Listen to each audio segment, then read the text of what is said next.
eu acho que esse, mano, esse é um bom começo. E eu ia pedir pra você começar por aí, assim, fazendo esse review de pós-Santa, o que que rolou. Porque, mano, tem mó galera que não faz ideia o que que as pessoas estão fazendo, pra onde elas foram, o que aconteceu. Esse É, review pós-Santa. Nossa, tanto é, tempo, deixa eu ver. Então, a gente se formou lá, eu fiz administração de empresas na GV, sei lá se curtiu ou não, questionável. Eu acho que eu fiz meio que, fui na inércia da formação, tipo, não sei o que fazer, faz o quê? Faz a DMA, tá bom. Aí uhum. eu fiz, Acho que não teve ninguém, né, que foi mó, tipo, direto, assim, não, fiz o que eu queria e era bem isso, eu acertei, tipo, a gente não falou você com é o meu ninguém ainda. exemplo para isso. Eu? Porque você tinha ido fazer música. Também É, eu achei que ele mas eu não gostei de tinha. fazer música, mano. Eu achei que ele era um É, músico consciente, mas ele não era. Engano meu. eu vi a conversa de vocês com o Olavo, tipo, eu imagino, é que essa já é outra discussão, né, as desilusões do mundo corporativo, sei lá, Total. mas tipo, eu fiz a DM porque eu literalmente não sabia o que fazer, queria, obviamente, a gente tem toda a preocupação, ainda mais no Brasil, de ter uma carreira segura e conseguir, né, Ganhar sei uma lá, grana. ganhar uma grana. Eu nem É. tinha essa expectativa, na real. Mas, tipo, mas eu falava, esse daqui de se pá vai ser o caminho mais lógico, assim. Aí eu me formei, à custa de muito esforço. E aí, ao longo dos 4 anos que eu passei lá, eu estagiei nos lugares que só me fizeram questionar a decisão de ter feito GV mais ainda. Tipo, eu Então você trabalhei na trabalhou nos tesoura. mesmos lugares que o Mofê, que ele também questionou tudo. Exatamente, exatamente. Eu Mas como trabalhei, assim? sei lá, eu trabalhei 6 meses na empresa Júnior lá, e essa parte foi legal, tipo, eu fiz umas consultorias, tipo, achei interessante, e acho que pelo clima mais faculdade, tipo, era um pouco mais de boa. E aí eu entrei para estagiar na tesouraria do Citibank, e eu queria me jogar na frente de um ônibus todo dia indo pro trabalho.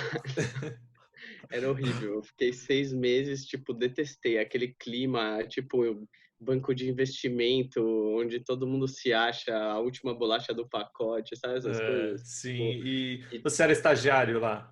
eu era estagiário. Outros os caras, eles Pô, ainda, mas tipo. me conta um pouco do que é isso, porque pra vocês que fizeram É. isso, é mais óbvio de que é o que é tão horrível e como é que é o dia a dia. Eu não sei o que é o dia a dia. As pessoas falam que é horrível, mas eu não consigo entender por quê. Cara, eu acho que cada caso é um caso. No meu foi, Uhum. tipo, as minhas tarefas que eu tinha que fazer lá eram absurdamente triviais, eram, tipo, revisa esse documento de 2.000 linhas e acha uns errinhos manuais, sabe umas coisas assim? Ou tipo, aperta um botão 3 vezes ao dia para gerar tal relatório. E eu fiquei 6 meses lá e eu senti que eu não aprendi nada. E eu tava uma área que suava mó bonita, assim, Tesouraria do produtos Citibank. derivativos, É. futuros, não sei o quê. E eu não aprendi porra nenhuma. E eu ficava enchendo o saco dos caras. Porra, você não quer, sei lá, me ensinar o que que é LCA, o que que é, sei lá, sabe? Tipo, sei lá, eu tentava ir atrás, os caras me davam um overview e falavam, vai lá apertar os botões, assim. E todo É. mundo, e é um ambiente que é muito, eu sinto que todo mundo se acha muito importante, todo mundo se acha o CEO da porra toda, assim, É. e rola um clima de meio superioridade, assim. Eu lembro que na festa de final de ano, tinha uma festa de final de ano do banco, e a galera da tesouraria queria fazer umas pulseiras VIP, sendo que não tinha área VIP, só pra, Só tipo, pra ter a pulseira. Só pra eu distinguir achei isso quem a é coisa quem, mais assim, né? bosta do mundo. Cara, mas isso é muito parecido com o Livestrong lá do Armstrong, que era uma pulseira. Enfim, tem muitos exemplos disso na sociedade, né? Eu acho que o banco, ele é engraçado que ele é um recorte da sociedade que tem algumas peculiaridades. Uma é isso de se achar muito importante, com nomes muito completos para coisas muito triviais. E até o Marcelo Sturm me mandou um texto hoje como tem muita matemática em economia que é para fazer a coisa ficar mais Completo. distante possível do cidadão comum. E quando você está lá, você vê o quão comum aquilo tudo é, sabe? Quão ordinário. A Ó, minha eu vi experiência. muito. Não, falei. Não, a minha experiência com o banco não foi ruim do ponto de vista de assim não aprender nada. Na verdade, eu tive eu trabalhei no Pine, né, que é um banco bem menor, e até em termos de banco, eu entendo que quanto maior e mais de renome, pior é, porque mais fica realçado esse lado egocêntrico do banqueiro. Então, quando você é banqueiro no banco pequeno, você pode até se achar frente aos cidadãos comuns, frente aos civis, mas frente aos outros banqueiros, você é meio um lixo ali, né? Então, minha experiência foi legal, meu chefe era legal, mas acho que a falta de propósito da coisa toda, isso aí é para ganhar dinheiro e no final das contas é para ter a pulseirinha VIP que não tem lugar VIP. É essa a mentalidade. E é bizarro que tem essa extra complexidade que, cara, podia ser tão desnecessária. Eu acho que tem outras áreas, assim, no direito também tem muito isso, né? De você complicar muito mais um negócio do que precisava ser. Eu lembro que eu tive experiência disso uma das primeiras vezes que eu fui numa corretora, assim, e aí estavam tentando me vender um produto lá, que devia ser um seguro de alguma coisa. E, mano, o pessoal falando, assim, as coisas mais simples da forma mais complexa possível, usando os termos mais... no final eu vou ganhar, eu vou perder, e como que eu ganho, como que eu perco, Qual a chance sabe? de eu ganhar? Exatamente, qual a chance de eu ganhar e perder? E a pessoa não quer falar isso, assim, porque parece que você desmerece o trabalho dela se você simplifica o que ela tá falando, Cara, sei não lá. é? Esse exatamente aqui a gente só tem que encaixar a vinhetinha lá do South Park. So I'm gonna put your money on LCA for 3 years and it's gone. Total. Bom, Mas e aí, continua. Aí você fez esse estágio horrível. Fiz esse estágio horrível. Aí depois de 5 meses eu realmente não tinha aprendido nada. Eu lembro que eu sentei com o meu chefe, era uma sexta-feira, final do dia, assim, o chefe do chefe, né? E aí eu falei pro cara, pô, fulano, eu tô aqui há 5 meses, eu sinto que eu não aprendi nada. Minha preocupação é daqui a 6 meses, sei lá, se acabar esse estágio e eu tá me formando, se eu porventura não for efetivado, que eu vou chegar na entrevista do trabalho seguinte e falar que eu faço, né? Tipo, eu fico gerando o relatório da CETIP aqui, sei lá. Aí ele falou assim, bom, se você não tá satisfeito, eu posso facilitar a sua vida e te mandar embora. uau. Aí eu falei, cara, você pode fazer o que você quiser, você é o chefe daqui, eu sou um reles estagiário aqui. Aí ele, quanto tempo você precisa? Aí eu falei assim, me dá uma semana aí pra eu acabar, tipo, um relatório que eu tava fazendo, eu também não queria deixar a galera na mão. Eu falei, se vocês não precisarem mais de mim, é isso aí. Aí ele, tá bom. Aí eu fui embora, pedi Mano, demissão, como assim, velho? tirei Como umas que o cara pode Você ser férias. acabou tão pedindo. escroto com o cara que pediu pra trabalhar mais? Tá ligado? Você Não, tipo, acabou eu quero pedindo trabalhar mais pra demissão. você. O cara não te demitiu. Foi literalmente dessa forma como eu descrevi. Eu falei assim, eu sinto que eu não tô aprendendo. Ele, eu posso facilitar e posso te demitir. Aí eu falei, tá bom, você pode fazer o que você quiser. Ele, quanto tempo você precisa? Uma semana. Tá bom. Aí uma semana depois eu só cheguei, falei com a menina da RH, entreguei meus papéis e tipo, foi isso mesmo, assim. Uau. Nossa, que bizarro. Acho que isso exemplifica o problema de trabalhar em banco. Melhor do que qualquer coisa que a gente possa falar, acho que isso é o exemplo total. Essa impessoalidade, sei lá, eu sentia que era tipo, um grupinho que ou você vira à parte ou você meio que fica, sabe, sofre um ostracismo ali. E tipo, eu também não tinha a menor vontade de ficar indo nos happy hours e ficar, tipo, sei lá, falando da pulseirinha VIP, sabe, essas coisas. Tipo, eu não Sim. fui na festa de final de ano porque eu não tinha a menor vontade. Aí eu saí, meio que não sabia o que eu fazer, o que eu ia fazer. Como eu tinha gostado da minha experiência na empresa júnior lá em consultoria, eu resolvi entrar numa consultoria. Eu sempre gostei dessa parte meio de tech, dessa indústria. Eu fui meio que para essa área para ser consultor de uma consultoria pequena chamada Frost & Sullivan, para cuidar só dos projetos de tech. E aí a minha experiência foi completamente diferente. Assim, a empresa também era menor. Eu tive um chefe que o cara era 10, o cara era tipo muito brother, ele queria que eu me desenvolvesse. Eu tinha, porra, sei lá, 21, 22 anos de idade, tinha meu segundo emprego. Ele me botou numa entrevista ao vivo na CBN para falar sobre o IPO do Facebook. Tipo, até hoje eu penso, olhando para trás, e falo, cara, que responsável. Mas tipo, foi muito legal para mim. Tipo, ele realmente me empurrava para fazer uns negócios meio fora da minha zona de conforto, aprender uns negócios novos, e era uma indústria que eu achava muito interessante. Eu fiz um projeto para, sei lá, Microsoft, Apple, e era uma coisa que eu curtia, assim. E aí eu tava gostando muito, fiquei 6 meses lá. E aí um dia eu tava, sei lá, fazendo uma pesquisa para um desses projetos e eu vi lá no globo.com, eu vi Google abre, sei lá, programa de estágio. E eu eu precisava de 6 meses para me formar, só que o programa eles queriam gente que se formasse dali a 1 ano. Então, em vez de eu me formar em julho, eu teria que me formar em dezembro. Aí eu falei, quer saber? Vamos ser sinceros aqui, vocês me conhecem da época do Santa Cruz. Eu nunca fui muito bom aluno, nunca fui, tipo, geninho.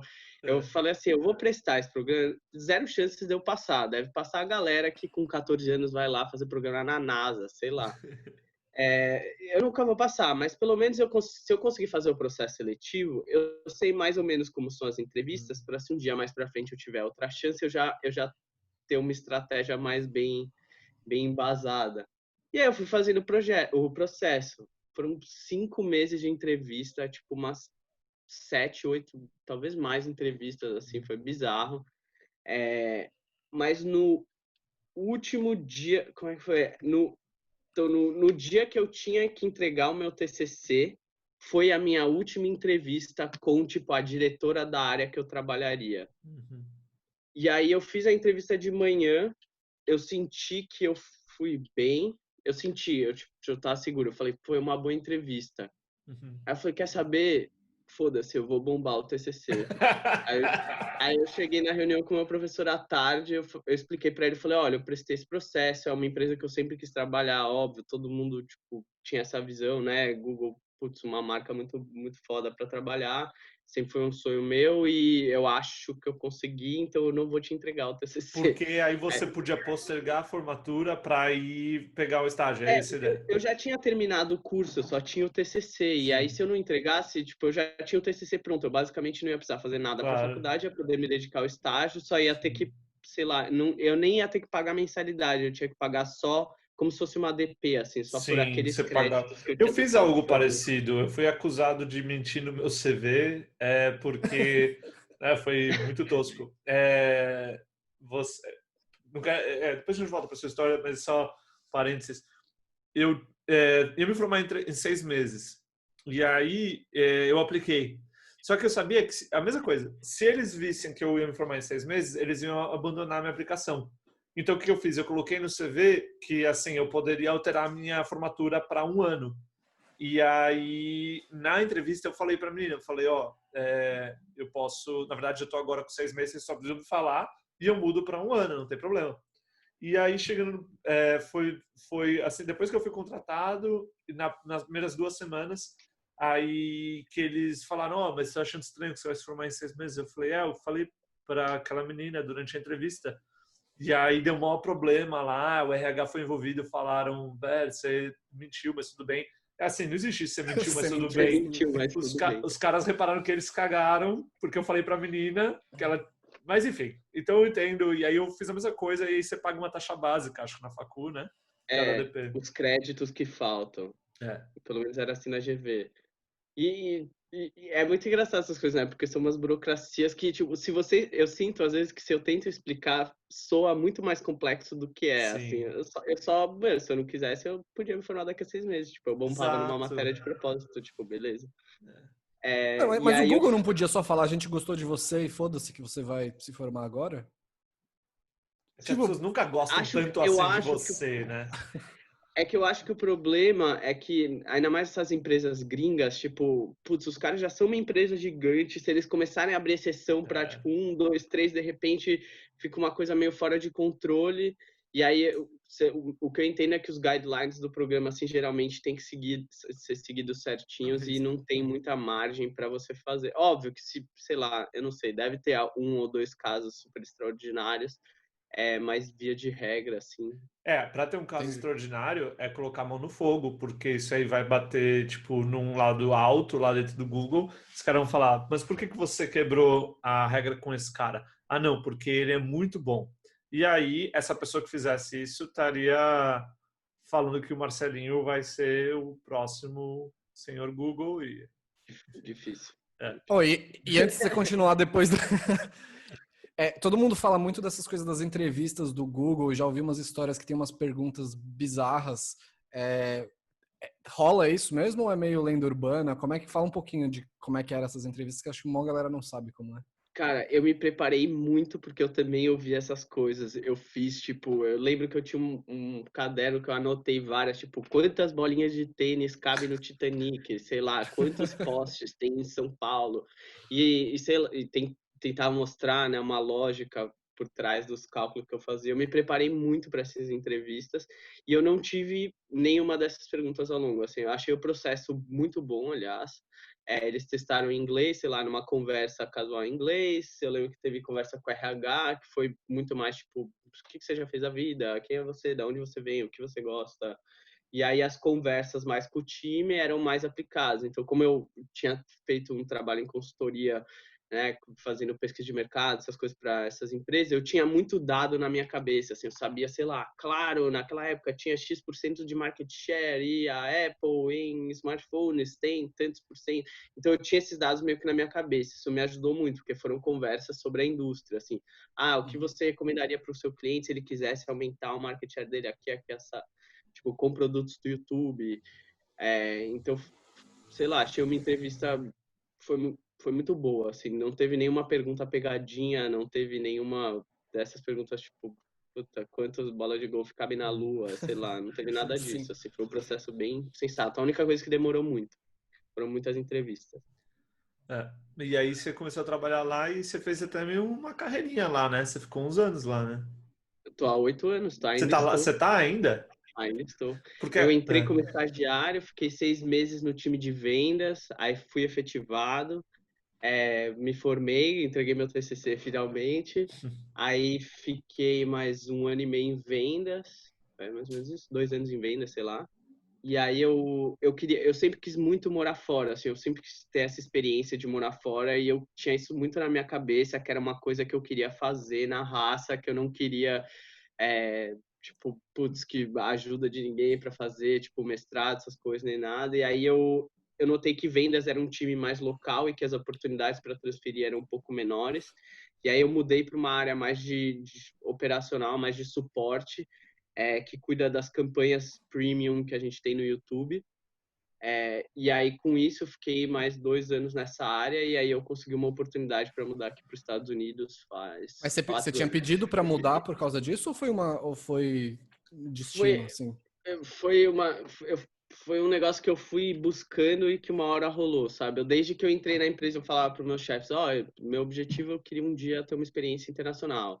E aí, tipo, eu fui sentindo que em vendas não tinha essa oportunidade. Aí surgiu um amigo meu, virou manager de um outro, desse time que eu tô agora. E esse time, tipo, sei lá, 30% do time mudava para fora todo ano, sabe? Aí eu falei, putz, minhas probabilidades são muito melhores ali. Aí eu fiz a entrevista, fui bem, consegui transferir para essa área. Depois de 2 anos, sei lá, um dia surgiu a oportunidade, precisavam de alguém para cuidar das campanhas de eleições aqui dos Estados Unidos, porque o cara saiu meio sem avisar. E aí eu meio que mudei, assim, em 2016, há 4 anos agora, quase. Caralho, não, tem muita coisa aí. E você tá então na Bay Area, na Bay Area. Eu não mudei para Bay Area, eu mudei primeiro para DC, fiquei 6 meses fazendo esse Até projeto em porque DC das eleições. era eleições, né, que você falou. Então você tinha que estar Era próximo do eleições cliente. presidenciais.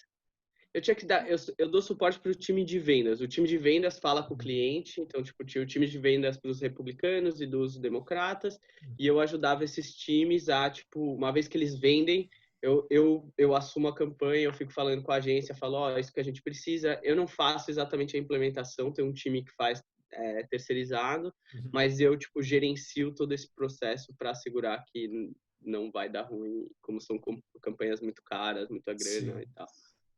A gente oferece tipo, meio que um white glove service, assim. E aí você foi para descer e agora você tá onde?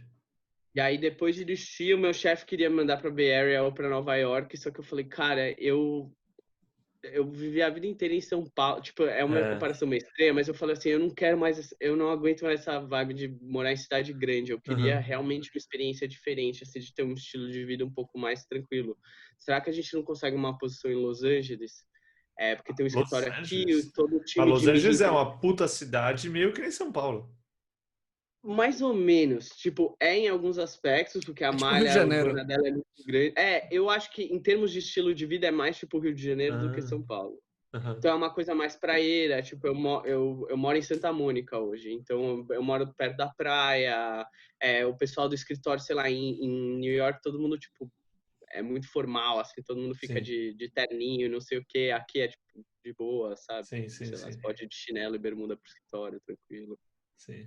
Então, aí eu meio que pedi para ele para transferir para cá. A gente construiu um case, porque tinha cliente de mídia e entretenimento aqui, que também é uma área que eu gosto muito, que eu sempre trabalhei. É, e aí consegui. E aí tô aqui desde 2017. Pô, parabéns. Não é fácil assim ir trilhando um plano, né, de você pegar, mudar de carreira, não de carreira, mas mudar de equipe dentro da empresa, visando já se transferir e conseguir ser transferido e tal. Legal. Mas é Não, muito um aquilo passo, da um passo por sorte. vez. A sorte se faz para quem se dá a Ah, oportunidade, né? sim. Tipo, Sim.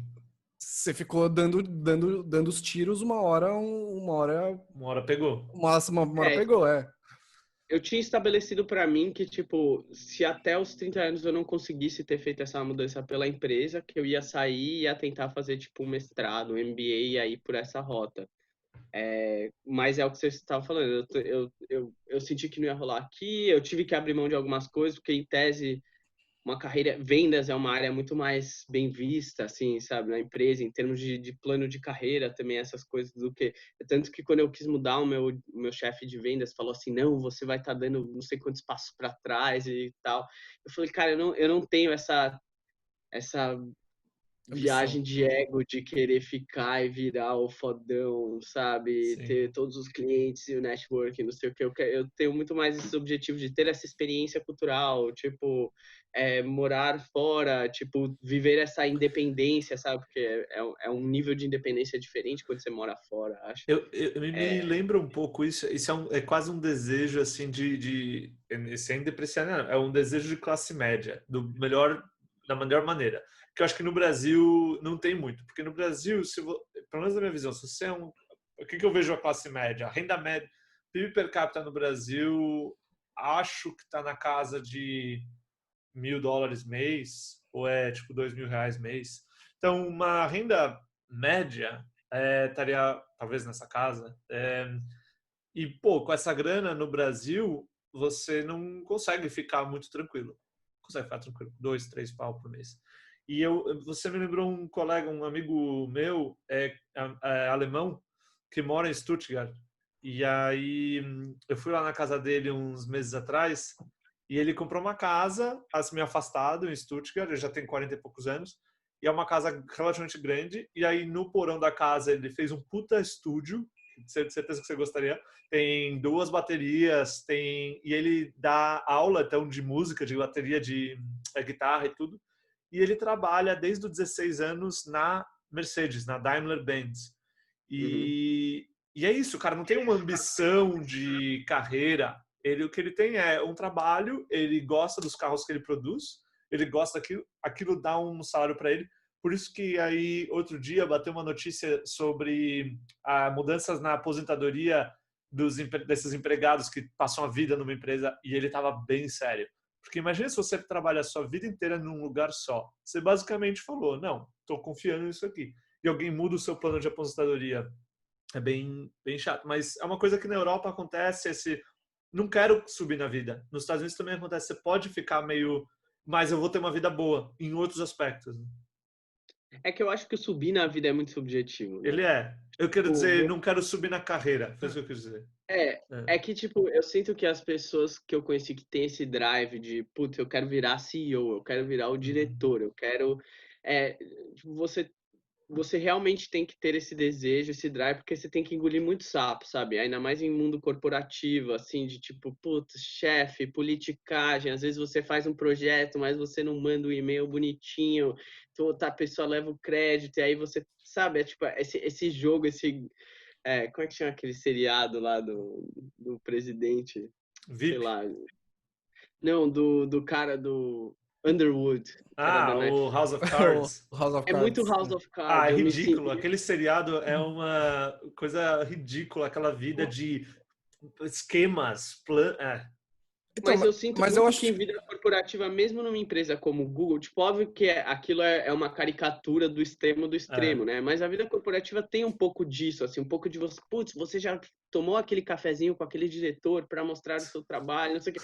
Tipo, eu não tenho essas características, sabe? Então, para mim, eu faço meu trabalho muito bem, eu gosto do que eu faço, eu gosto, eu tenho alguns objetivos que são, tipo, que nem você falou, comprar uma casa, quem sabe, uma que tem um estúdio um dia, Exatamente. tipo, não ter que ficar pagando aluguel, sei lá, poder prover para os meus filhos uma educação, tipo, boa quando eu tiver-los.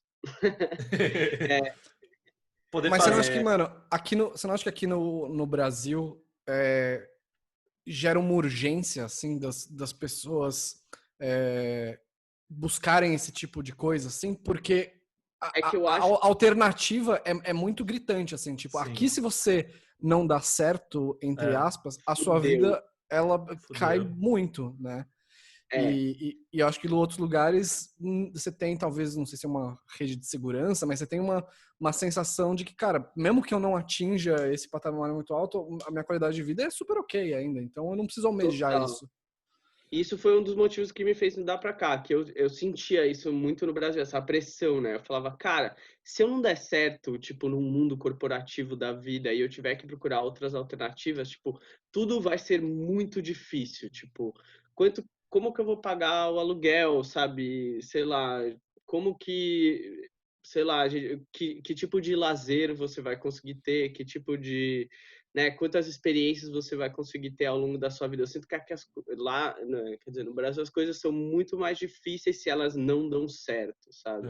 E aqui, tipo, por exemplo, o meu vizinho de porta, o cara trabalha para a prefeitura de Santa Mônica, literalmente ele cuida da praia. Tipo, ele é um cara que cuida da praia, vê se tem lixo, tipo, arruma as plantas, não sei o quê. O cara vizinho meu, tipo, teoricamente eu sou um cara super bem sucedido, né, na cabeça dele, que trabalha no Google e não sei o quê.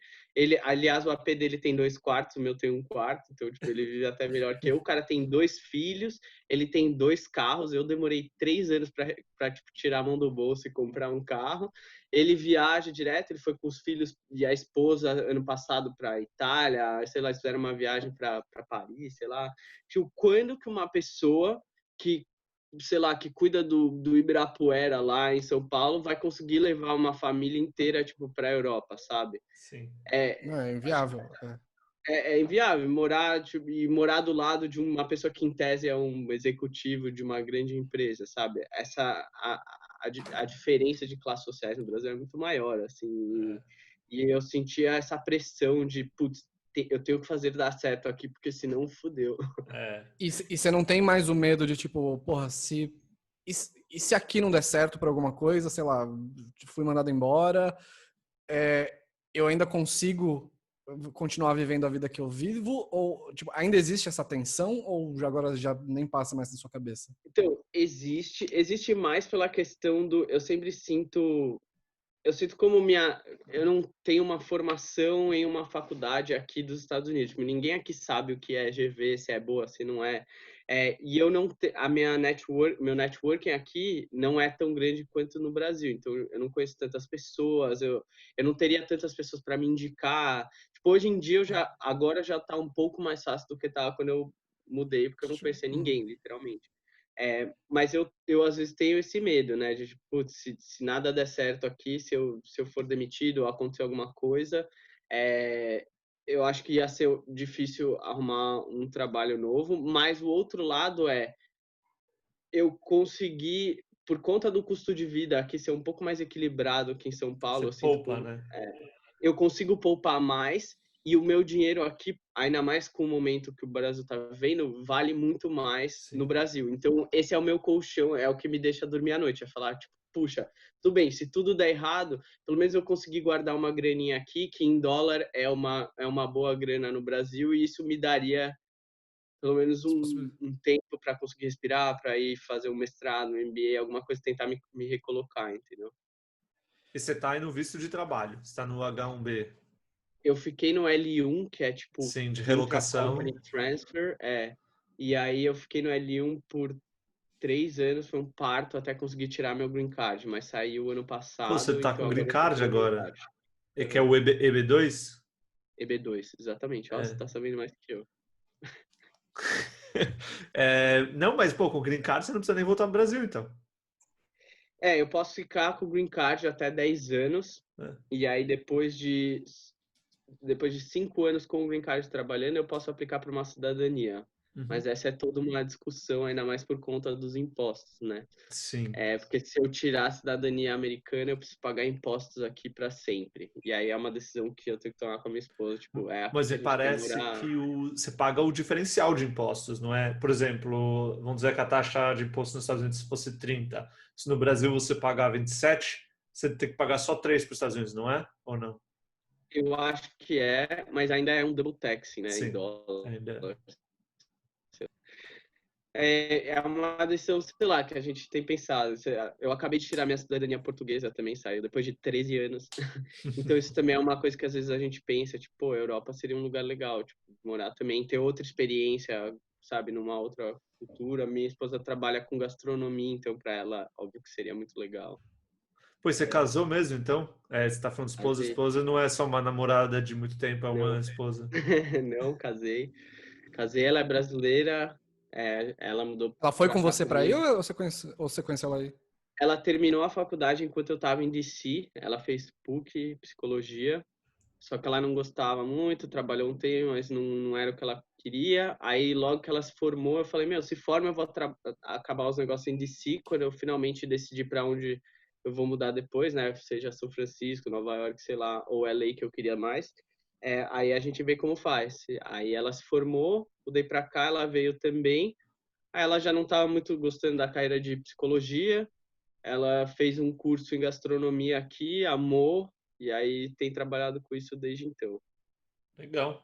Não é a sua namorada da época do Santa? Não é a minha namorada da época do Santa. Aham. Não. Legal, E parabéns. Muito oh, obrigado. eu queria saber um pouco agora de comparação de vidas, assim, que você falou que, mano, você sempre teve vontade de morar fora. Eu sei que o Gorga já morou fora também, eu morei Eu fora moro um fora pouco. hoje, Você né? não Ele mora mora fora? fora. Eu estou em Eu? Praga. Isso é Praga. Ah, animal. Gagueirado. É bem legal. E É bem legal. eu queria falar um pouco, então, você não teve a experiência durante a graduação, de ir para fora, que acho que muita gente que a gente falou chegou a fazer uma coisa assim, mas você falou que você sempre teve a vontade de fazer. E aí, tipo, a, a imagem que você tinha e a realidade bateu ou não, assim, você chegou e, puta, você viu coisas que eram legais que você não imaginava? Como é que é esse comparativo viver fora e viver aqui? Então, é que eu tinha feito a experiência na faculdade, eu fiquei 6 meses em Barcelona, que foi muito foda, mas eu acho que a minha vontade de morar fora era muito menos de eu quero ver como era muito mais, eu tenho um senso de independência muito grande, assim, e eu sempre tive essa vontade de, cara, construir uma coisa, uma vida meio que do zero, num lugar, esse senso de, tipo, meio desbravamento, sabe, me testar, ver se eu conseguiria, se é uma coisa que rolaria, e eu sempre tive essa vontade, assim, desde que eu fiz, eu não sei se vocês já ouviram falar daquele CISV, que é um programa meio Sim, social para Sim, sim. crianças. Quando eu tinha uns 11 anos, eu fiz para a Alemanha, aliás, e aquilo foi muito incrível para mim, assim. Para quem não sabe, é um programa que você vai, é um intercâmbio para crianças de 11 anos, que formam delegações de 2 meninos e 2 meninas, e um líder, né, que tem mais de 21. E aí todo mundo vai para um acampamento de delegações de várias nacionalidades, assim, todo mundo vai para o acampamento em algum lugar e fica convivendo durante, sei lá, um mês. E aquela experiência foi muito louca para mim, assim, eu lembro com 11 anos eu, tipo, me sentia sozinho num país novo, com pessoas que falavam línguas estranhas, e aquilo foi muito, eu fiquei muito, me impactou muito de uma forma que eu busquei aquilo, acho, ao longo da vida. E aí, meu desejo de morar fora era muito disso, assim, de querer construir num lugar tipo, novo, diferente. E até agora tem sido.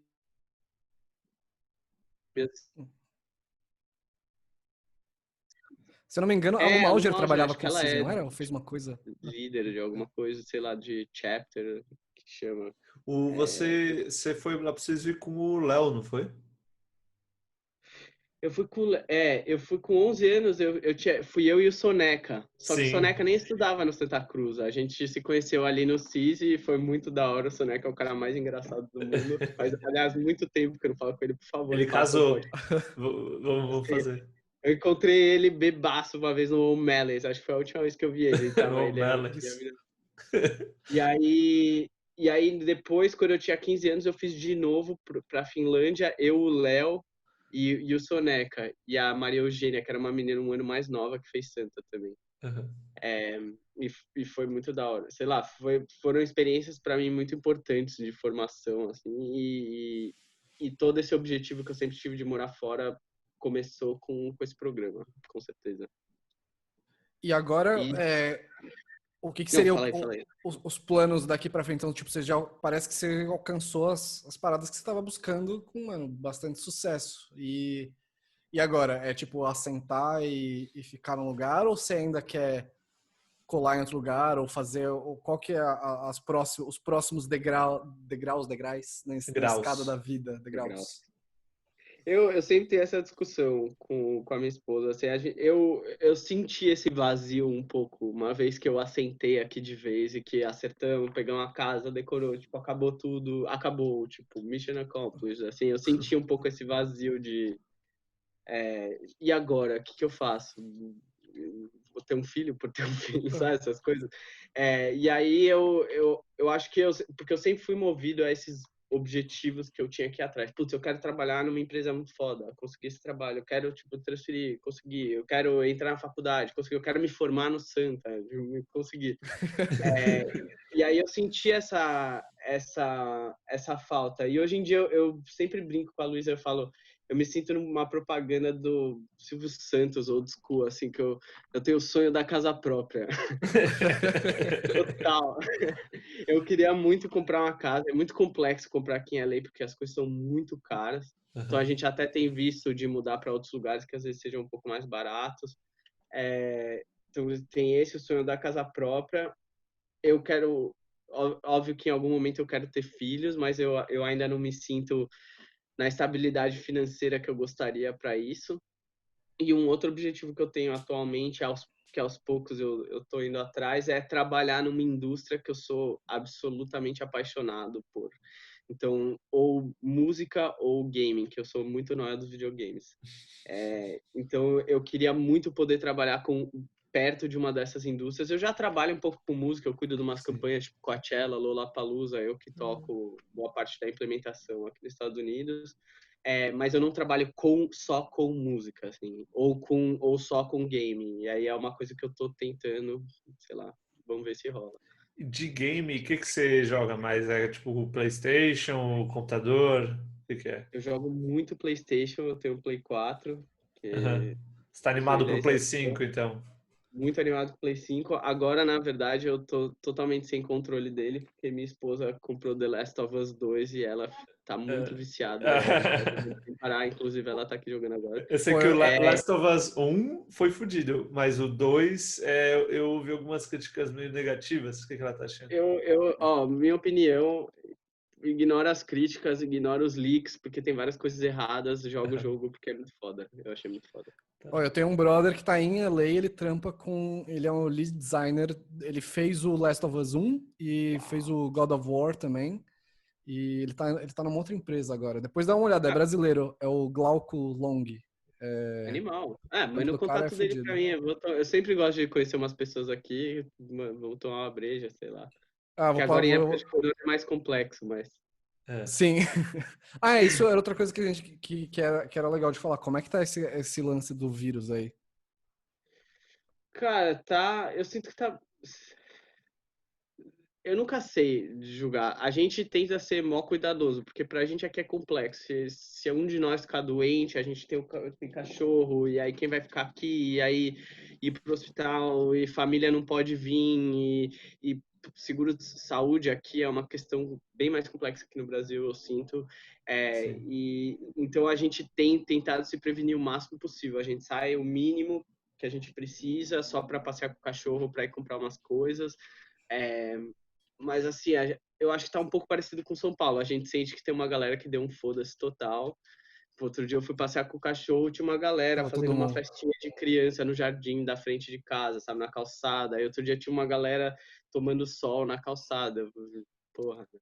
Mas a gente faz a nossa parte dentro do possível, até como uma forma de evitar, sei lá, às vezes uma dor de cabeça enorme que seria se um de nós ficássemos realmente doentes agora.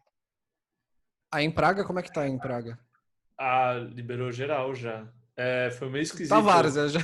Não, foi meio esquisito. Foi o seguinte aqui, quando começou a bater os casos italianos, Foi engraçado que na época eu ainda estava trabalhando, eu ainda viajava bastante.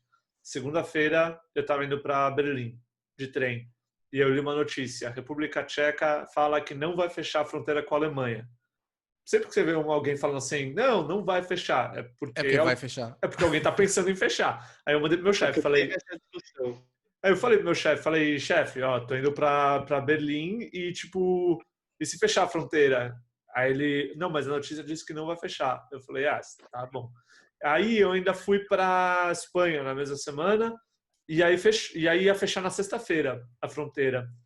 Porque na Europa os caras ainda têm isso, né, que os estados, os países, eles têm autonomia. E então os estados todos fecharam as fronteiras. E aí, o número de casos foi interessante, porque lembra quando o número de casos ainda era tipo 50, 60, teve uma época que era assim. E aí, chegou a bater, o número de casos bateu aqui 7.000 casos, não mortes, casos, e começou a cair. Bateu 7.000 e começou a cair. Então, passava a cada dia, você tinha mais curados do que infectados. Então, começou a cair para 4.000, e aí eles analisaram na população quantos têm os anticorpos, porque tá bom, aí a gente abre as fronteiras com os Estados Unidos. E a estimativa era que 0,1% tinha os anticorpos. E aí eles falaram, bom, então vamos lá. E fizeram um plano de abertura. Hoje está tudo normal. Você vai para restaurantes, come dentro de restaurante. Você só tem uma máscara, porque o pessoal aqui também é a diferença. O pessoal aqui segue muito a regra. Assim, quando era para usar máscara, 100% das pessoas usavam máscara. Agora você tem que usar máscara dentro de lugar fechado. Você não está de máscara, você entra no lugar fechado, você põe a máscara. Mas de resto, normal. Normal. E eu Pô, queria te deixa eu te falar. perguntar. Só falar, a gente tá chegando perto da marca de 1 hora aqui. Como é que você tá de tempo? Como é que você tá aí da vida? Como é que você tá aí? Eu tô de férias. Boa. Ah, suave. Normalmente a gente tá fazendo até 1 hora e meia, assim, que mais que isso começa a ficar cansativo também. Mas eu tenho algumas perguntas. Mandei. Do meu lado. Primeiro que você falou que você foi para Barcelona.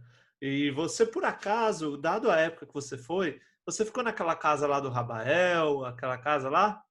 Eu não fiquei na casa do Rabael, mas eu frequentava a casa do Rabael. Você conheceu lá um cara chamado Aron Lógico, Zarenzewski?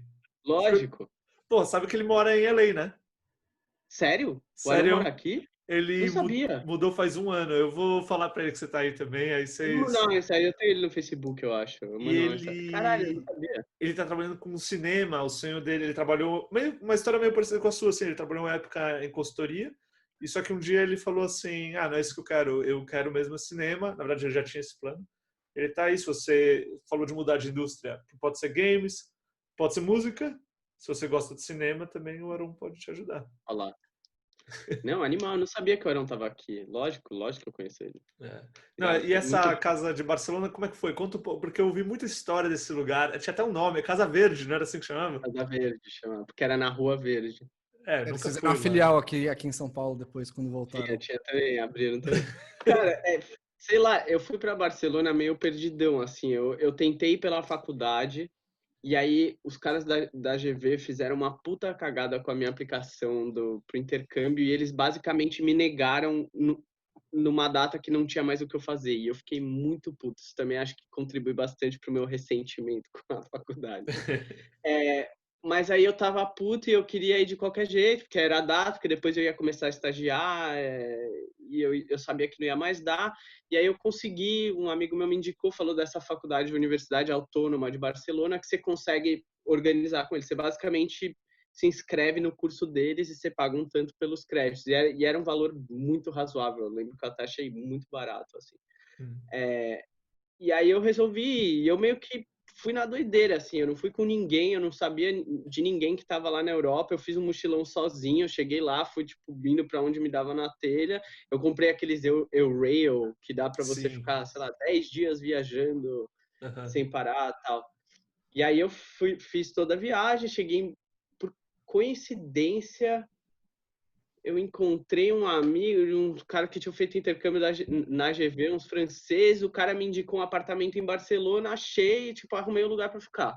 Aham. E aí quando eu cheguei lá, um dia eu tava, o BTO, acho, o Sim. BTO me mandou uma mensagem, falou, pô, você tá em Barcelona, não sei Bruno o quê, você tá na Mestre. casa... ele falou, você tá na casa dos moleques. Aí eu, que moleques? Aí ele, pô, todos os moleques estão aí, o Rabael, o Matias, O e aí Lambiase. Lambiase, e aí eu falei, pô, eu nem sabia, eu também não era tão próximo deles assim, Sim.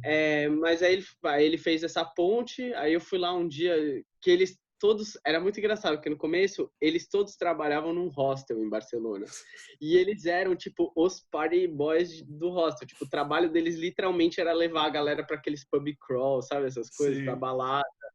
E obviamente que era né, o cara chegava lá com um plantel de pessoas que mudava toda semana para levar para balada e deixar a galera loucaça e depois, tipo, levar a sobra da galera para um after na casa, assim, era essa a vida dos caras. E aí eu fiz um Claramente desses. algo não sustentável, né? Tipo, até quando você consegue manter esse lifestyle? Era um estilo de vida assim, velho, bem intenso. É engraçado que E as aí pessoas acham que é fácil isso, né? Eu não É, conseguiria. eu não ia aguentar também, mano. Um mês disso eu já tô fudido, tô todo quebrado. tava na idade para isso também, vai, vamos combinar, aqueles Sim, 20 e poucos anos ali. sim. Aí eu fiz um pub crawl com os caras e a casa dos caras era uma puta casa enorme, sei lá como eles conseguiram aquele apartamento, eles tinham 2 andares ainda, porque no andar de cima ficava o BTO com os outros brothers ali, e aí embaixo ficava a galera, tinha um jardinzão. E aí, porque eles meio que dominavam, sei lá, 66% do edifício, os caras faziam o que eles queriam, então faziam umas puta festas, eu acho que o negócio ainda, quando eu tava lá, ainda tava no clima, isso aqui é só uma república, a gente faz umas festas aqui. E aí logo quando eu tava saindo, já eu acho que também passou um pouco tempo pra galera de tipo, porra, vamos só fazer festa aqui. Aí eles começaram a também ir atrás de algumas coisas um pouco mais interessantes para fazer. Então eu lembro que o Matias tirava umas fotos legais, tinha o Deco, o André Deep, que morava lá com eles, que também filmava e ele, acho que ele Eu faz trampei com ele vídeo. já um tempo. Ele é muito talentoso, assim, ele tem um super olho bom pra, tipo, filmar, e ele fazia umas artes deles lá, e aí eles, tipo, faziam umas exposições, aí as baladas tinham uns temas e tal. Era legal, assim, os caras acharam, tipo, um bom reduto para expor suas artes. Aí rolava umas jam sessions, que eu gostava bastante Sim. também, e aí acho que quando eles foram pro Brasil, foi isso que eles meio que tentaram trazer, né? Acho que sim. Você chegou a colar lá, Mafê? Na Casa Verde? Não, não, não. Acho que na época Era eu não legal. tava lá na época. Que É. ano que Ah, foi não, isso? mas em Não, não, digo Barcelona ou em Em São São Paulo? Paulo, digo, não em Ah, foi Barcelona. Sim, sim, em São Paulo eu fui na Verde. Aham. E Era essa. legal lá. É que só não era muito sustentável, né? Porque não tinha fonte de renda nem nada, mas eu achava legal, eu achava interessante o contexto, assim, porque eu sempre senti falta disso. Você tocava também, Malfê, você devia saber, tipo, não tem muito lugar para você tocar, para você. Imagino que para você expor sua arte, se você é fotógrafo, essas coisas, você não é cheio dos contatos, é meio difícil. E eu achava um espaço É. legal para isso. Eu tenho uns amigos meus que hoje eles têm uma marca de roupa, chama Surreal. E eles acho que seguiram um pouco nessa linha. Porque acontece, quando as pessoas se dispuseram a isso aos 20 e poucos anos, era difícil você mesclar um espaço para mostrar arte, um espaço para você fazer algo despropositado, mas ter a grana, que foi o que vocês falaram. Eu acho que hoje em dia a gente começa a conseguir estruturar isso um pouco melhor. Então é legal, eles têm uma loja lá na Vila Madalena que é meio para atender essa demanda, mas agora aos 30. Acho que funciona. Mas o que você ia falar aí, não foi? Ainda mais hoje você tem, sei lá, financiamento coletivo, essas coisas, eu acho que É, deixa um pouco mais viável. Eu vejo aqui em LA tem muito mais essas coisas de coletivo, de música, tipo de bandas que se juntam para fazer. Eu sei que tem em São Paulo também, tipo, uns coletivos mais que eu conheço, mais underground, assim, os caras, aquela Cancro, acho que a Coca toca naquela banda. que é uma menina Eu do queria falar um samba pouco lá dessa também. parte, Eles são dessa todos parte de De música aí, música. Fala que aí. a gente não falou muito. O Tom tava aí com você? Ele tá aí também? Vocês estavam tocando juntos? Meu, o Tom morou um tempo aqui, 6 meses aqui ele morou, enquanto a Luísa, a esposa dele, que também chama Luísa, tava fazendo o final do mestrado dela, aí eles não conseguiram visto para ficar, voltaram para o Brasil, casaram e mudaram para o Canadá. Então eles estão morando em Vancouver, que não é tão longe só. daqui, é tipo 2 horas e meia, 3 horas um voo. Então a Uhum. gente se vê meio frequentemente. Ele tava com uma banda lá também, que era de speed metal, um negócio assim, e aí ele até ganhou prêmios 2 anos consecutivos de melhor baterista de uma revista underground lá Caralho. deles, ele até tem os prêmios dele. Mas aí ele brigou com os caras, sei lá, encheu o saco, ele não gostava tanto da música também, aí ele saiu recentemente. Eu Mas a queria gente se falar vê com de vez ele. em quando, a gente, sei lá, sempre faz umas jams quando a gente se vê. E aí você tá com banda aí, você tá tocando aí. Quando a gente se assentou aqui em LA, eu falei pra Lu, eu falei, meu, eu preciso arrumar alguém pra tocar, senão eu vou ficar maluco. Porque é muito Então, isso uma que eu queria válvula de saber, como é que escape. foi isso de chegar aí e arranjar um lugar pra tocar sendo que você não conhece ninguém? Como é que você teve um Cara, teste? Como é que foi isso? eu fui na raça, eu fui grupos de Facebook, sabe, músicos de LA, não sei o que, aí eu mandava, sei lá, eu tinha os materiais que eu tinha gravado com o Tomás já em São Paulo, antes de eu sair. Aí eu mandava, tipo, pra ver, e aí eu achei. Só que eu não tinha carro na época. Então eu falava, e LA, que nem a gente falou, é uma malha urbana gigante. Então às vezes você fala, eu moro em LA, mas você pode, que nem São Paulo, o cara pode morar, sei lá, em Guarulhos, sabe? Que Sim. é na Uhum. grande São Paulo, mas é, sei lá, 2 horas de distância. Então tinha muito esse problema. Aí eu fui num site que chama Bandmix, que é meio tipo, ache sua banda, e eu digitei o meu zip code. Eu nem procurei mais nada. Eu procurei tipo, bandas que procuram vocalista com o meu CEP aqui. E aí tinha uma banda, exatamente as mesmas influências que eu gosto, sei lá, Queens of the Stone Age, Incubus, Circa Survive, nesse. E, e os caras estavam precisando de um vocalista e eles eram do meu zip code. Então eu falei, puta, vai ser muito fácil, porque aí eu posso ir de Uber, sei lá, posso ir de bike para casa dos caras e a gente ensaia. Aí eu mandei uma mensagem. Aí eu não queria pagar esse Bandmix, porque ele era premium, pra você mandar mensagem, você tinha que pagar. Aí eu achei os caras no Facebook, mandei Boa. uma mensagem, falei, ó, eu vi que vocês estão procurando, aí não sei se esse anúncio é meio antigo, não sei se ainda rola, tá aqui meus demos, tipo, se vocês se interessarem, vamos aí. Aí a gente marcou uma reunião num barzinho, a gente foi tomar uma breja, os caras tipo, foram trocar ideia, os caras eram muito gente boas. Aí a gente fez uma jam session, eles tinham umas demos instrumentais, eu escrevi umas letras para já chegar com alguma coisa, e isso para eles foi tipo muito, nossa, esse cara é muito a mais, porque eles falaram que todo mundo que chegava não chegava com nada pronto e só Como é cantava que umas bolas. você faz um vocal sem ter nada pronto? Porque eu tive banda há muito tempo atrás e é muito difícil isso. O vocal ele tenta criar uma letra ali na hora. Como é que seria isso? O que eu faço é mais, eu crio as melodias, então eu canto Aham. tipo, blá, blá, blá, blá, sei lá, sabe? Tipo, umas, Uhum. sem falar nada, assim, só balbuciando umas palavras. Mas aí, como eu queria entrar nessa banda, a estrutura do som era o que eu curtia, o estilo deles era o que eu curtia também, eu peguei, eu vi, eu escrevi uma letra, eu fiz uma melodia, escrevi uma letra, cheguei lá no ensaio e, tipo, mandei. Os caras, tipo, nossa, que da hora! E eu tava E com maior medo, porque eu falei, eu falo inglês bem, mas sei lá, é isso que eu ia quando você vai perguntar, escrever. eles te aceitaram bem, assim? Porque, tipo, é um gringo que Eu vai tinha falar, essa vai cantar com preocupação, sotaque.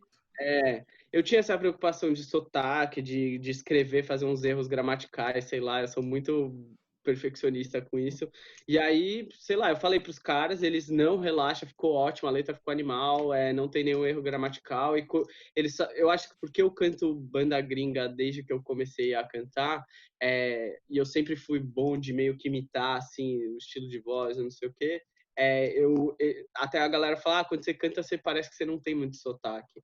Então, tipo, meio que funcionou. E mesmo que eu tivesse sotaque, não teria sido um problema, porque a nossa banda é toda, cada um de um canto. Tipo, o guitarrista é de Miami, mas a família dele é toda filipina. O batera é de New Mexico, ali Albuquerque, bem interiorzão dos Estados Unidos. O saxofonista é aqui da Califórnia, e, tipo, o cara tem um background de jazz. O baixista, a família dele é porto-riquenha, então tem sabe, é Uhum. uma coisa que a gente meio que celebra essa questão de todo mundo ter um background super diferente E, e- culturalmente, assim. e como é que é a cena de música aí em relação aqui em São Paulo? Porque aqui, mano, eu lembro, eu toquei um tempo, eu lembro de. Cara, tem muito poucos lugares que você vai. Aqui a gente tem uma cultura muito grande do cover ainda. A galera gosta do cover, a gente não gosta da música original. E, e aqui eu sei que tem um negócio muito chato para você conseguir rentabilizar de qualquer forma. Assim, é a banda que tem que vender os tickets para entrar no bar, para ganhar uma comissão em cima disso. Como é que é essa cena de música aí? É um pouco melhor, mas não é ótima. Tipo, tem bar que você consegue tocar sem você precisa, sem ser o esquema lá, Tribe House, que você precisa vender, lembra? Você precisa Uhum. vender, Sim. sei lá, quantos ingressos para fazer uma grana. Tem lugares assim, o Whiskey a Go-Go, que é uma casa famosa aqui, que o The Cure, o The Doors tocava. Tipo, eles fazem isso e é um saco. Mas tem muita casa que pega a banda nova para tocar e os caras não pagam excelente, mas se você conseguir levar uma galera, você pega uma porcentagem do bar, uma porcentagem do ticket de entrada. Então você consegue viabilizar se você botar um esforço, sabe, no negócio. E tem muito mais oportunidade, assim, que eu sinto que em São Paulo tinha muito uma cultura do mainstream, né? Ou você é mainstream total e faz a trilha sonora da Uhum. Globo lá, da novela, ou você nunca é nada, assim. Você toca num festivalzinho de meia boca ali. Aqui, tipo, eu sinto que os caras dão oportunidade. Tipo, a gente, nesse segundo disco, a gente queria gravar, que a gente soltou no começo do ano, a gente queria gravar com um produtor, tipo, um cara mais foda para ajudar né, na construção das músicas e tal. E a gente, sei lá, mandou um e-mail para uns caras mó fodas, que a gente nunca achou que ia rolar, sabe? A gente Uhum. mandou pro Eric Palmquist, que é um cara que trabalhou com Mars Volta já, ele trabalhou com Thrice, com, sei lá, várias bandas fodas. E o cara respondeu, ele fez um preço excelente pra gente, que eu até hoje não entendo como ele cobrou isso da gente para gravar nosso CD, só porque ele curtiu o nosso som e ele acreditou na proposta, sabe? E Uhum. isso rola, tipo, rola muito aqui. Tipo, o pessoal que fez o clipe que o Bruno tava falando que a gente soltou, sei lá, umas 2 semanas Então, atrás. só para dar uma introdução disso aí, o primeiro nome da sua banda é All Systems No, All Systems No, e eles KNOW, lançaram um novo clipe faz 2 semanas e fala aí, a música que chama The Fall. The Fall. Mas o pessoal, por exemplo, o pessoal que ajudou a gente a gravar o clipe, os dançarinos que fizeram o clipe lá, é tudo uma questão de tipo, um ajuda o outro, sabe? Eles fizeram porque eles também queriam participar de um projeto musical, para eles é legal ter uma coisa no portfólio, mas eles também acreditam no processo, no projeto, eles gostam do som, tipo, o pessoal vai nos shows, tipo, isso era muito diferente no Brasil, assim, o pessoal vai nos shows e eles curtem o show. Em São Paulo eu sentia que é que nem o Malfeit tinha falado, a gente tocava um cover, a galera curtiu o cover, mas aí quando a gente tocava uma original, todo mundo ficava meio que, vou pegar uma breja ali. Então aqui tem um pouco mais essa valorização. Mas eu sinto que também, por ser o centro da música dos Estados Unidos, tem uma saturação de bandas e tudo. Então é muito difícil você conseguir de fato viver disso sem você ter que fazer coisas que talvez você não ame, tipo dar aula de música ou tocar em banda de casamento. Por exemplo, o único cara da nossa banda que vive de música é o saxofonista. E ele dá aula, ele toca em banda tipo de casamento e não sei o quê. E ele até tentou entrar na banda da Disney, sabe? Que faz Do sei lá, Disneyland? na Disneyland, que eles. Sabe quando rola aquelas. Todo dia rola parade no fim do Sim, dia que eles sim. estão passando, e aí tem uma banda que toca, ele tentou entrar. Aham. Então, você Ele é tem que fazer músico coisa. mesmo, né? Ele é músico, assim. Tipo, Como é que é o vive lance de do música. cover aí? Vocês tocam cover, a galera curte ou vocês nem tocam tipo, ninguém toca cover aí? A gente tocava uns covers no começo, quando a gente não tinha, sei lá, 8 músicas para fazer um repertório, assim, para fazer uma setlist nossa. Mas a gente sempre tentava, tipo, fazer alguma coisa diferente no cover, sabe? sei lá, eu lembro que a gente fez uma versão de The Police, de Message in a Bottle, mais punk rock, assim, sei lá, mais progressive do nosso estilo ali.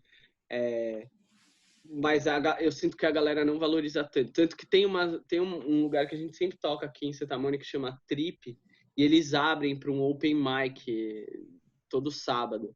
E tá no site, assim, no covers. Tipo, quem que vai escrever no covers? Você faz um open mic, o cara pega o violão lá e toca o que quiser. Mas, tipo, foi muito engraçado pra mim ler no covers. Tipo, beleza.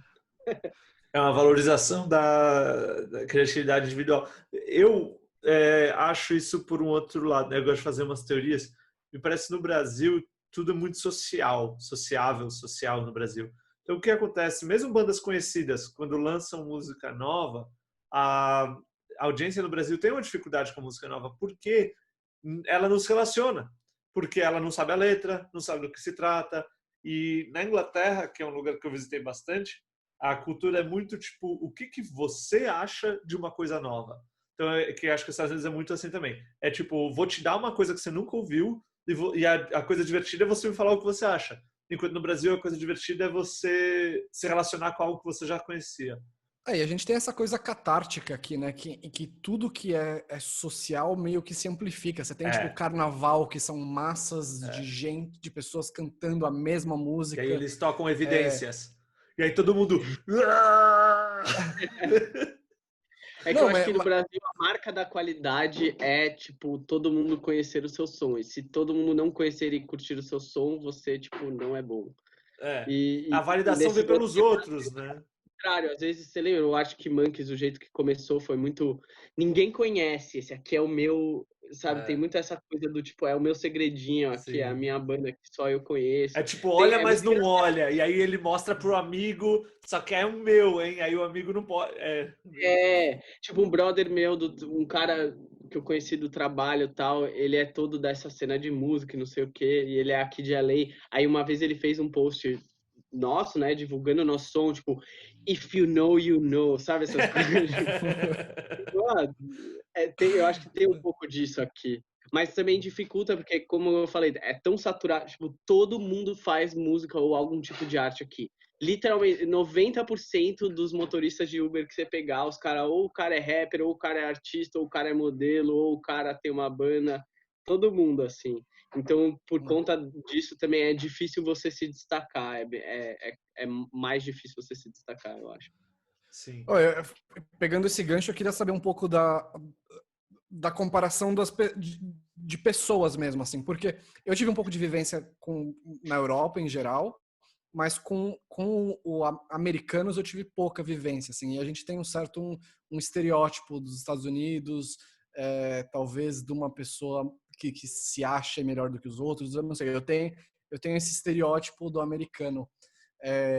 Como é que é com as pessoas aí? Esses estereótipos, eles são mais... Você sentiu isso?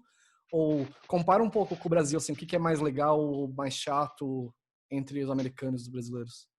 Eu acho que se existe um estereótipo, ele existe por um motivo estatístico que uma porcentagem grande de pessoas exibiu aquele comportamento para uma outra quantidade grande de pessoas. Então, tipo, geralmente, eu acho que tem alguns aspectos, sim, que são válidos. Tipo, eu sinto que é muito mais difícil você fazer amigos de verdade aqui do que no Brasil.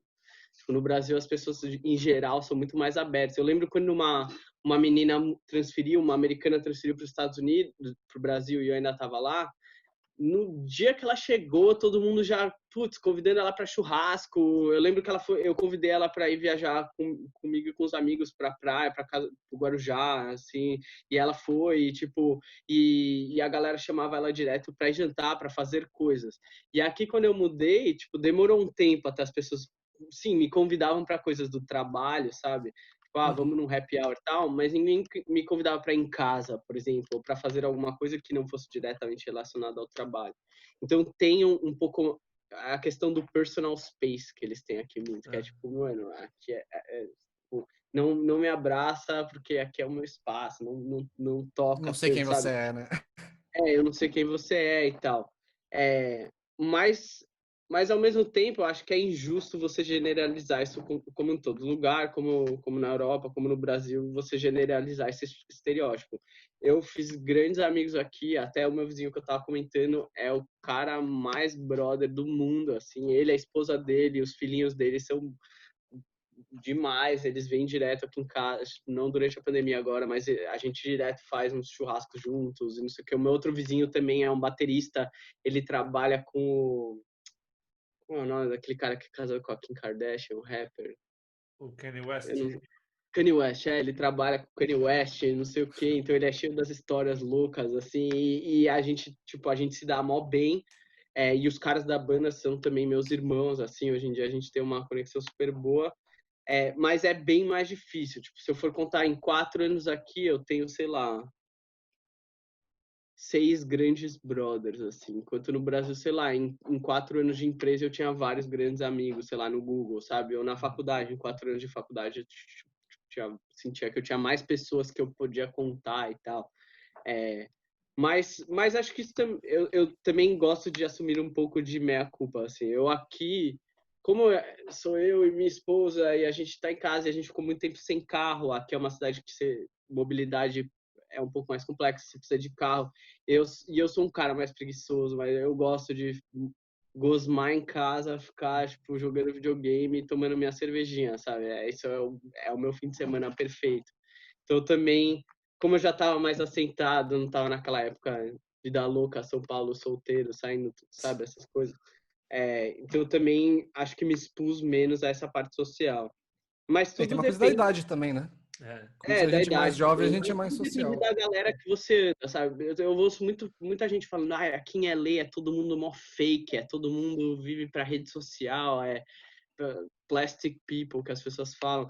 Mas eu acho que sim, se você só vive no meio desses Instagram da vida, sei lá, dessa galera que é artista, né, que quer Quer ser ser ator, famoso, quer ser atriz, né? a brisa do cara é ser famoso, então o cara você vê que é todo mundo meio plastificado, né? Se anda nesse meio, todo mundo vai ser assim. Agora, o meio que eu ando, a galera das bandas que eu toco, ou mesmo o pessoal da minha banda, ou mesmo os amigos dos nossos vizinhos, assim, é todo mundo puta, muito gente boa. Fui viajar com meu vizinho, conheci os amigos dele, a gente fez acampou pra ver o Grateful Dead.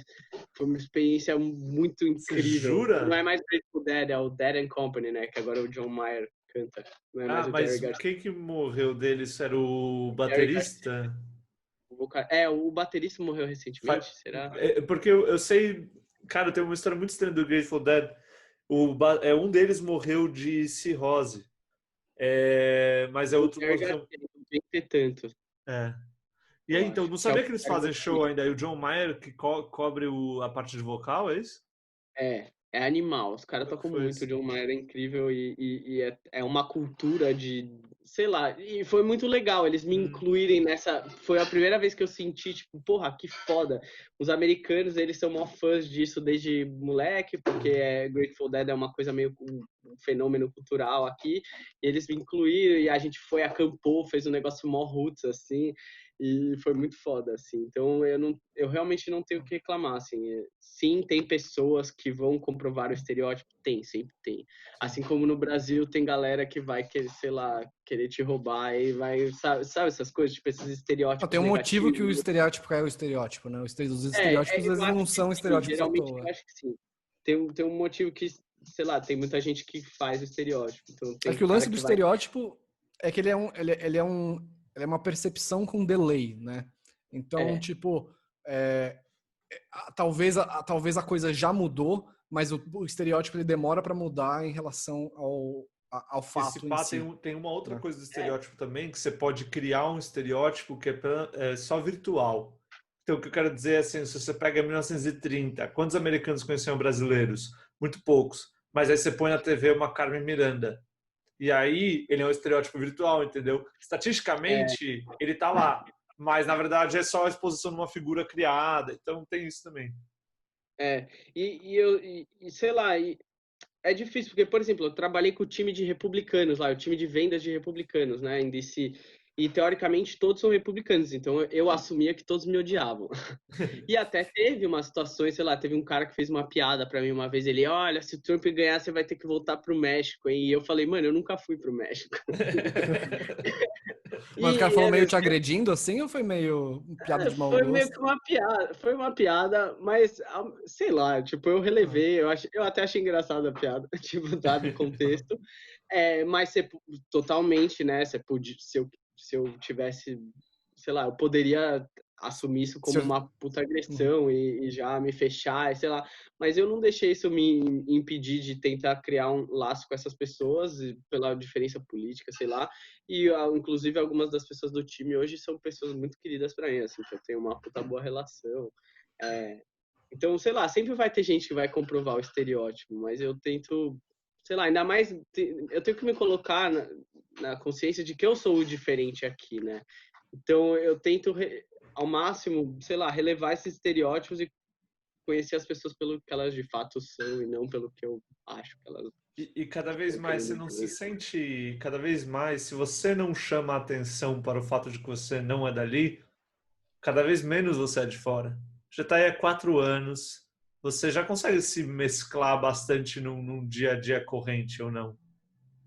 Eu acho que sim, mas eu acho que é porque eu acho que a Lei é uma cidade muito diversa. Sim, Então, o diferente é aceito. é. Sabe? Sei lá, tipo, por exemplo, quando eu fiz a minha primeira tatuagem no escritório em Brasil, mesmo trabalhando no Google, eu lembro que minha chefe veio falar comigo e tipo, você vai cobrir isso aqui na reunião com o cliente, sabe essas coisas? Sim. E Nossa, tipo, sério? Que ainda tinha isso? e aqui, tipo, não existe isso, sabe?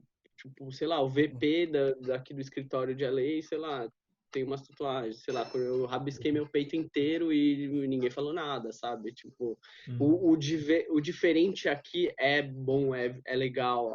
Tem muita gente que fala, que bom que vocês mudaram pra cá, tipo, espero que vocês estejam gostando de morar em LA, sabe? Tipo, já ouvi esse comentário várias vezes, assim.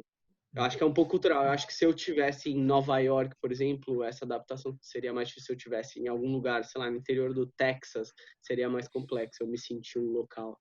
Sim. Eu tô Ó, pensando em mudar para o interior do Arkansas. Eu tô com um plano É? para ir para lá. Aí eu te conto depois. Seria Pô, ano que vou querer vem. ouvir. Vou É. querer ouvir. Vai ter um a gente tá chegando podcast, aqui. um meta podcast entrevistando vocês mesmo? A O- gente pode fazer no um. último que a gente fez, a gente falou com o Dubai e ele falou: Não, mas fala vocês também da vida de vocês. Eu tava pensando aqui agora, já pensando naquele. Se cada podcast a gente for contar para as pessoas da nossa vida, vai ter uma coisa muito chata que em todo podcast quem estiver ouvindo vai ouvir a mesma história da gente, entendeu? Então, acho que já está entrevistado. Deixa eu falar, a gente está chegando perto de 1h30 aqui, a gente começar a pensar em finalizar. Eu queria fazer mais uma pergunta aqui. A gente estava falando das coisas de estereótipo.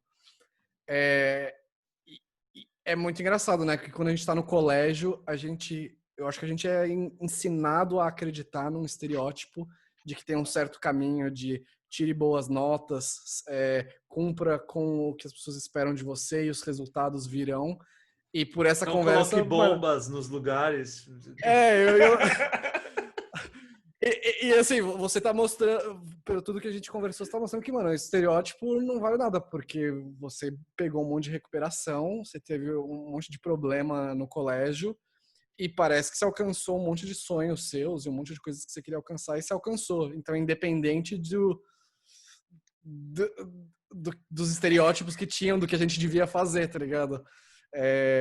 Queria que você falasse um pouco disso, assim, de, porra, isso te afetava na época, de, tipo, porra, será que esse estereótipo de quem eu sou é real? Ou se tentava lutar com isso? Eu Sei lá, acho é um que monte de... Fala aí, fala é aí. engraçado essa pergunta, porque às vezes eu sinto que me afeta mais hoje em dia do que antes. Tipo, porque quando eu entrei no Santa Cruz, eu entrei na quinta série, né? E pra mim aquela mudança foi muito brusca, assim. O Santa não era um ambiente muito acolhedor. Tipo, Eu me porra, lembro, eu tava falando com o Léo semana sofri nos passada, primeiros anos. um dos seus primeiros amigos, eu acho que foi o Fitzgibbon. Foi o Eu me Fitzgibbon, o lembro, eu tava Morgan. você e ele no aniversário dele, eu lembro, É, foi um pouco difícil, né? E aí? pô, o Fitzgibbon era, mano, muito brother. eu sempre vejo uns posts dele, mas ele foi meu primeiro amigo lá e, tipo, foi difícil no começo, assim, não era um lugar, foi difícil me adaptar, assim, os 2 primeiros anos. Eu lembro que eu tinha reunião com aquela, era Débora, não sei o que lá, Ah, pedagógica lá, e aí eu falava, ela pedia para eu escrever numa folha, assim, seus maiores sonhos, e eu falava, era voltar pro Dante, que era meu outro colégio, porque eu tinha todos os meus amigos, e eu, sei lá, eu sentia que eu sofria bullying no Santa Cruz. Mas no fim das contas, e aí eu acho que isso também um pouco poliu, tipo, a persona que eu tinha no colégio, né? De querer fazer merda, não sei o quê, porque eu sinto que pelo menos no Santa Cruz que eu vivi tinha essa de tipo, puta, se você faz merda, você é o legalzão, sabe? Essas coisas. E hoje em dia, às vezes eu penso, olhando pra trás da cita que eu fiz, eu falo, mano, que bosta que eu era. Tipo, e, e isso, sei lá, e é uma coisa que é uma autorreflexão que você faz e que, é, indo pra frente, eu tento fazer as coisas um pouco melhor e, tipo, seguir meus objetivos de uma forma um pouco menos caótica, sendo que era no Santa Cruz. Mas, de qualquer forma, com relação à parte acadêmica, sinceramente, eu acho que o modelo de ensino que a gente tem é muito atrasado, assim, seja Santa Cruz, seja Dante, seja é um negócio que é se sentar lá na frente, bem numa pessoa, tipo, que, puta, às vezes não tem vivência de mercado, de o que de fato é o mercado de trabalho, o que de fato você precisa para desenvolver sua vida. Tipo, a gente não tem educação financeira no colégio, isso é um absurdo, tá ligado? Muito mais importante do que aprender o ângulo lá do Mas você acha que você teria quadrado. conseguido duas coisas, tipo, sem fazer a GV, sem fazer o Santos, você conseguiria ter tido todas as oportunidades que você teve de entrar numa empresa que te levou até aí? A gente, eu não posso tirar, né, é indiscutível que a gente é muito privilegiado em termos de poder ter feito uma faculdade foda, um colégio que é considerado bom e que as pessoas olham, né, em currículo, essas coisas, eu acho que faz muita diferença. Eu acho que se eu tivesse feito, tipo, uma faculdade não tão boa, não tão reconhecida, ou sei lá, se eu não tivesse conseguido passar numa faculdade tão reconhecida por conta dos perrengues que eu passei no SAN, prova todo fim de semana, não sei o quê, talvez teria sido diferente. Tem um pouco de sorte, tem um pouco de privilégio também, mas eu acho que o sistema de ensino é atrasado. Então, não necessariamente o fato de você não se interessar pelo colégio, pelas matérias, pela forma como aquilo é ensinado, não quer dizer que você não consiga ser uma pessoa funcional na sociedade que, sabe, atinge alguns objetivos da sua vida, assim. Então, sei lá, assim, eu sempre tinha essa discussão com a minha mãe. Ela fala, porra, você pega um monte de recuperação aí no colégio, você acha que o quê? Você vai entrar no cursinho no colegial, fazer 6 meses, estudar e passar? E eu falava, eu quero, tipo, eu posso estudar um ano aqui, ter 2 meses de férias, ou eu posso ficar um ano de férias e estudar 2 meses. Então, eu prefiro, tipo, a matemática para mim é muito lógica, que fecha a conta. E Então, era fechou isso. no final, né? E o seu plano. Fechou, tipo, fechou. E eu sempre falo pra minha mãe, eu falo, porra, a gente brigou tanto, né, em época de colégio, isso de uma forma, tipo, pô, às vezes a gente tinha umas brigas mó feias por causa de nota, por causa disso, não sei o quê. Eu falava, lógico que é fácil, né, você falar em Falar do coisas que passado, em agora, hindsight, né? coisa que já tá feita, agora eu já tô no Google, é muito fácil eu falar tal. Mas eu falo, tá vendo, mãe? Às vezes a gente dá um peso para as coisas que elas não necessariamente precisam ter, assim, tipo, sei lá. Eu gostaria de ter, às vezes eu penso, eu gostaria de ter feito um colégio que às vezes não fosse tão puxado e que eu pudesse ter aproveitado um pouco mais, tipo, sei lá, juventude. Olha, eu Até vou. faculdade mesmo, que GV era um negócio, meu, muito bitolado. A gente chegava na facu 7 horas da manhã, era integral até o terceiro ano, tipo, até as 5 da tarde. Eu não senti que eu tive aquela experiência de universidade, sabe? De ir sei Eu lá, acho que, ficar lá cara, na a gente USP, viu. na festa lá. A gente tinha que ter um momento de mais de teste, né? Eu acho que a gente tem muito pouco espaço na vida para testar as coisas e a gente acaba testando numa época que Já tá valendo, né? que meio que já tá valendo, sabe? Eu sinto que agora que a gente tá se permitindo testar outras coisas, descobrir que você tem outros gostos, que talvez você consiga fazer coisas em outras áreas. É um novo momento É. mesmo para Com todo mundo. 30 e não com 15, né? E essa era uma coisa que eu gostava muito do Google logo quando eu entrei. Hoje em dia já tá bem diferente. Mas quando eu entrei, tinha uma galera que tinha assim, um background X, tá ligado? Tinha um cara que ele liderava um time que fazia projetos especiais muito doidos lá. E um dia eu fui perguntar pro cara, eu falei assim, meu, você é formado em quê, né? Qual é a sua carreira? Eu sou formado em teologia. Ele era gringo, né? Então ele tinha major e minor. A major dele era Rastafari. Aí, tipo, cara, quando você vai pensar que uma pessoa dessa vai liderar projetos em uma empresa de tecnologia? E o cara é muito talentoso. Ele ficou, sei lá, 10 anos na empresa. Ele saiu ano passado, acho. Mas ele é um cara muito foda no que ele faz. Tinha até uma menina que era gerente de vendas, não sei o quê, que ela era neurocientista em Harvard, sabe? Umas coisas assim. Sim. Você acha que tem essa cultura de, mano, talvez sair dos caminhos originais, assim, as empresas estão começando a olhar e falar, cara, às vezes se eu trouxer um cara que fez teologia em Rastafari, ele pode trazer uma coisa que o cara que fez administração nunca vai trazer, sabe? Eu acho que isso era uma coisa que era um puta diferencial do Google quando eu entrei. Eu sentia que essa diversidade, tipo, era muito positiva para a empresa em termos de desenvolvimento de produto, de pensar em todos os aspectos para o usuário e não sei o quê. E é uma coisa que eu tenho visto morrer, assim. Hoje em dia, até se eu indico amigos para cargos, não sei o quê, se o cara não tem o currículo exatamente, tipo... Até eu prestei uma vaga um tempo atrás para um time de game do Stadia, que é aquele console que o Google tá fazendo, e a menina, fiz a entrevista, foi super bem, eu entendo tudo do mercado, eu sou realmente muito nóia de videogame, eu sei tudo, leio as notícias, o cacete, e ela falou assim, mas você não tem experiência neste mercado. Eu, tipo, porra, porque eu nunca tive oportunidade, mas às vezes se ela me desse a chance, eu ia ser uma pessoa muito mais apaixonada e que ia fazer um negócio com muito mais sangue nos olhos, que, e sei sim, lá, é trazer uma outra visão. A sua experiência de YouTube, às vezes, especialmente em game, é uma coisa que caminha muito. Por que o Twitch não é do Google, sabe? Entendeu? Você já tem tudo ali. Por que ninguém pensou em fazer uma plataforma de streaming de game? Mas a empresa, acho que é natural de uma empresa que fica muito grande, que vai se burocratizando assim, né? Você precisa ter, sei lá, o RH, ficar tudo um pouco mais engessado. Então, hoje em dia é muito mais difícil você entrar tendo um background mais diverso. E eu acho que esse é o grande trunfo de startups ou empresas menores, assim, que podem se dar o luxo de fazer essas mudanças de uma forma muito mais rápida. E mesmo se contrata um cara, às vezes o cara não deu certo, tipo, beleza, tipo, as coisas acontecem mais rápido. Aqui, para mandar alguém embora, tipo, putz, é difícil, assim. Mas sabe, a minha impressão, minha memória das suas peripécias de Santa Cruz é que, como eu nunca me senti alvo direto de nenhuma delas, eu sempre achei elas muito interessantes, elas eram muito criativas. Eu me lembro de uma em particular, que eu estava com você, eu posso ser chamado de co-conspirador aí, mas foi uma bexiga d'água arremessada da rua para dentro da sala de aula que está com a janela aberta. Sério? Sério, eu achei aquilo genial. Eu não lembro disso.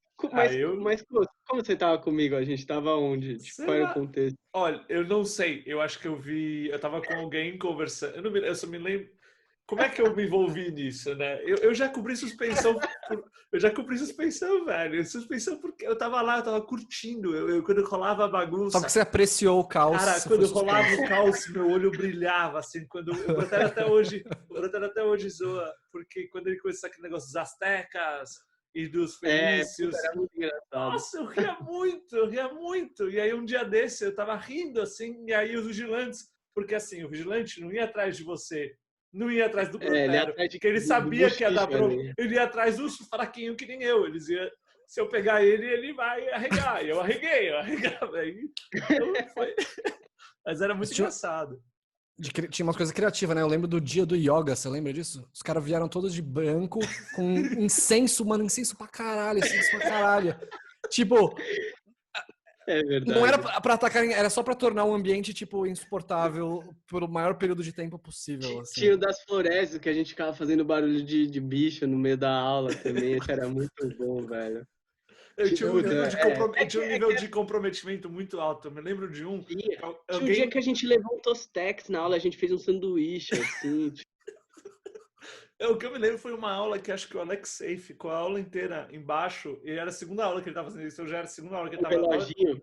E que ele estava com controle remoto da TV. Era um reloginho você configurava um Cássio que tinha infrared, assim, você conseguia tipo, fazer o mano... O cara Pô, acho que a gente- 2 horas sentado no chão, embaixo de uma mesa, só pra fazer isso. Eu acho que se o pessoal pedir, a gente podia fazer mais um novo podcast só de Remembers, assim, só das Nossa, histórias, que eu acho que a galera ia curtir essa. Ia ser É, divertido. mas vamos deixar isso para um próximo ano, senão vai ficar muito longo Boa. aqui. A gente tá tentando manter eles em torno de 1h30, assim. senão a E eu gente vai... preciso dormir aqui também, já são 11h30 aqui, quase. Boa. Cara, Então, mano, animal.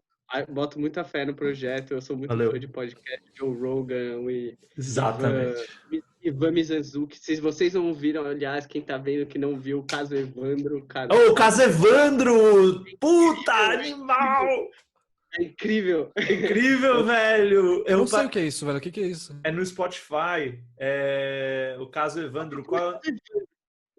Vê. Só Tá bom. procura o Caso Evandro, eu não posso te falar nada. Inclusive, Tá o bom. cara que faz a trilha sonora, Malfê, você vai gostar desse cara, chama Felipe Aires. Ele é foda. Procura o cara no Instagram depois. Ele só faz, tipo, ele toca a harpa e ele passa a harpa nos pedais analógicos. Tipo, cara, ele é incrível, juro. Só a trilha sonora do Caso Evandro já é incrível, mas o Caso Evandro em si é, tipo... Posso só te perguntar, Marcelinho, sem tentar dar, tenta dar resposta sem dar spoilers. Tá. Qual é a sua compreensão do Caso Evandro? Quem você acha que fez? Sem spoiler, mano. Eu não sei do que vocês estão falando. Sem spoiler, eu acho que não é ninguém que tá ali. tipo, que tá na história, Aham. at all. Eu acho que foi uma pessoa completamente X. Porque tudo é muito. Todas as desculpas Aham. que a história cria são muito convenientes pra mim. É muita coincidência ao mesmo tempo. Então eu acho que é alguém que se deu benzaço. É alguém que, obviamente, fora. um serial killer, alguma coisa assim, uma pessoa que tem uma obcecada por crianças e não sei o quê. E aí os outros lados usaram isso pela questão política. Que qualquer história que você vê desses serial killers, só que pensa antes do cara ser pego. Sim. Pra mim, essa é a pessoa que só não rolou dela ser pego. É o que escapou. É o que eu acho. Mas sei lá, mas ouve, juro, não, sem spoiler, porque é muito absurdo. É muito. Eu vou ouvir, já botei aqui no trailer. Depois vou Valeu, olhar. Marcelinho, foi muito Mano, legal. Valeu aí pelo papo e a gente marca mais um podcast para falar das histórias do Santos, que acho que tem várias histórias boas aí que o pessoal vai querer saber. Boa, fechadaço. Valeu, molecada. Valeu, Um abraço. mano. Abraço. Valeu. Tchau, tchau. Falou.